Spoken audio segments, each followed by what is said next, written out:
Here we'll take a look at a very quick web scraping script where we can just get some data from ESPN, in particular some NBA data, where we just get some player statistics. In this case, we're looking at which players had the highest points per game on average, right? So what we'll do is we'll use a very lightweight Python library called HTML table parser. And the benefit of this over something like maybe Pandas Read HTML or like Selenium or Beautiful Soup is that you're going to run into less like conflicts when it comes to dependencies. So you can install it using this line of code, but assuming you've got it already installed, we can simply just import it like import HTML table parser like this. And actually from this module, what I'll do is I'll import the HTML table parser class like that. Okay.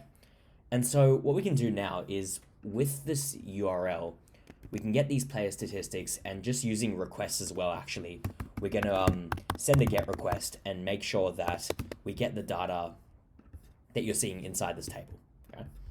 So all that we really have to do is just create a response object, and this is going to be equal to, we'll use the request library, and we'll send a GET request to this URL. And if I take a look at response, what happens is we get a 200 response, so the data was retrieved, no problem. And all that we can do now is just simply get the content of the HTML. And what this does is it gives us all the HTML content in a horrific just dump, essentially. But all that we need to do is pass this content into our HTML table parser, and then eventually it's going to be in a much more like easy to manage form. So what we can do is we can create a parser object where I'm just going to call it parser, and it's going to be an instance of this HTML parser class. And because we've created this parser object, we can use the dot feed parser method. So parser.feed, and all that we're going to do is just feed it the content that you're seeing down below. Okay. So that seems to, it gives us this error which says it can only concatenate strings and not bytes to strings.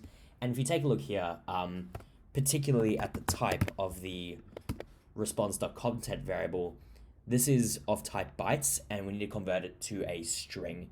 So what we can do is simply just str this, and once we've done that, we get a string, and then now we can feed it our stringified content like that. So now if we take a look at parser, nothing comes out of it. We just get this weird output here, but we can actually use the tables attribute here. And what this will do is it'll give us a list, a Python list, and it gives us some nested data here. And if we take a look at the length of this, we see that we get two tables returned to us. And you're probably wondering why there's two tables as opposed to just one. To answer that, if you were to click like somewhere on the page, let me just click here, for example, and inspect the HTML, so right click and then inspect HTML, what you're seeing here is if I hover over, let's just go table here. So here is one table, which is just storing the names. And then in another table, we're storing all the rest of the data. So like, if we go here, let me go, yeah, here. So that in itself is another table, which we're seeing over here. So there's one table for all the names, and then there's one table for the actual values itself. And the idea is we'll just have to like stack them against each other the way that you're seeing it here. So what we can do is we can maybe unpack this list of tables. And we know it's a list if we just run type on that. So we get a list with data from our two tables. And all I can say is just maybe something like this. So we can say names, so the player names, and then all the player values is equal to this parser.table. So we're just going to essentially like unpack it like that. So if we take a look at names, we get all of the data from here. And if we take a look at values, we get all the things in this section over here. And so let's actually now put them together. But to put them together, we're first going to have to convert both of these two data frames. So maybe I could say names data frame is equal to pandas.data frame, and we'll get names. And then with our values data frame, we'll convert that to a data frame as well. Okay. And if we just take a look at these individually, we haven't imported pandas, which I'll import now. So import pandas as PD. And if we rerun the cell, we get our names, and same thing with our values. Okay. So now let's actually bring them together. So maybe I'll call this merged is equal to pandas.concat. And what concat will do is allow me to stack these data frames against each other, just as you see it here. So pandas.concat, we want to stack our names data frame with our values data frame. And we want to do it, we want to stack it like horizontally. So we can say axis is equal to columns. And what that will do is if I take a look at merge now, we get our merge data set. One problem here is that these are really the column names, but it's getting displayed as our first row of data. So it's an easy fix, but what we can do is we can say, what does our first row of data look like? Well, that's merge.iloc, and iloc will allow us to put in a row filter. So I want just row 0, and then all the columns. So here's our first row of data, but I want these to be the column names, so I can assign this to merge.columns. And if I now take a look at our merge dataset, we have the first row as the column names, but we still have this first row.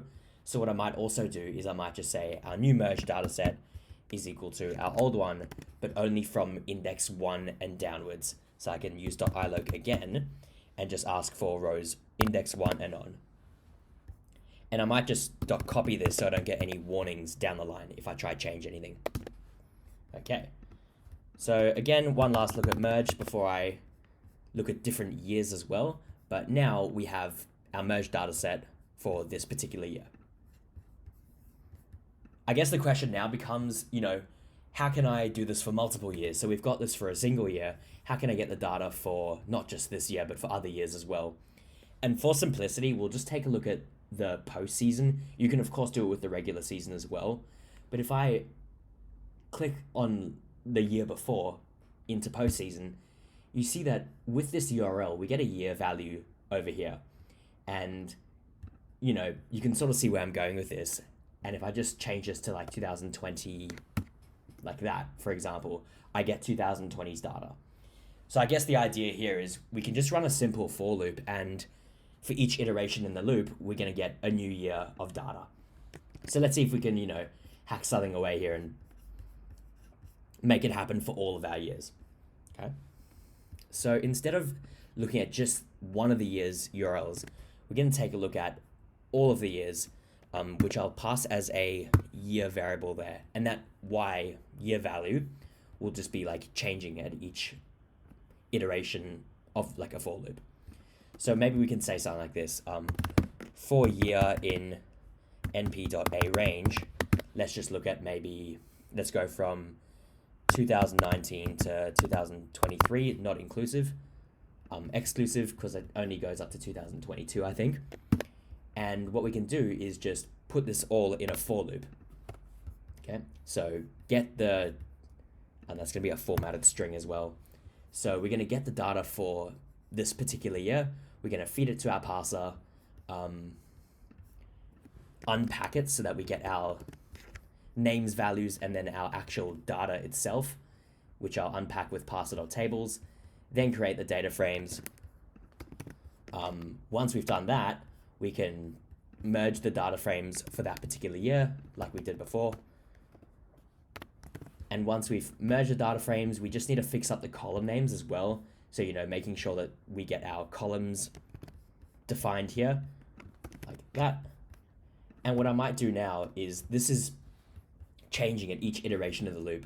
So I'll create a variable here, like all data sets or something, or just data sets. And that's going to be equal to an empty list. And once it's taken the data and cleaned it up in terms of the column names, I'm going to append this to my list of data sets. So I can just do datasets.append, and we're going to append our merged and processed data frame. Okay. So I can actually delete everything below here because that's just me popping it in the for loop. But now, if I run this code, we should get something that... Let me just run this quickly. Okay. Didn't import numpy, so import numpy as np. All right. Like that. And so what it's doing is for each year, it's getting the data, cleaning it up a little bit, and then adding it to our list of data sets. And if we take a look at our list of data sets, we get every year's table, essentially. So this is a pandas data frame. We have another pandas data frame, and so on. And so with all of these list of pandas data frames, we can now just stack them on top of each other, like one on top of the other. So we get like 2019's data, then 2020's, then 2021's, etc. And so what I can do here is maybe I'll just say, let's just say all data, and I'm going to set this equal to pandas.concat, but instead of stacking this column-wise, I'm going to stack it row-wise.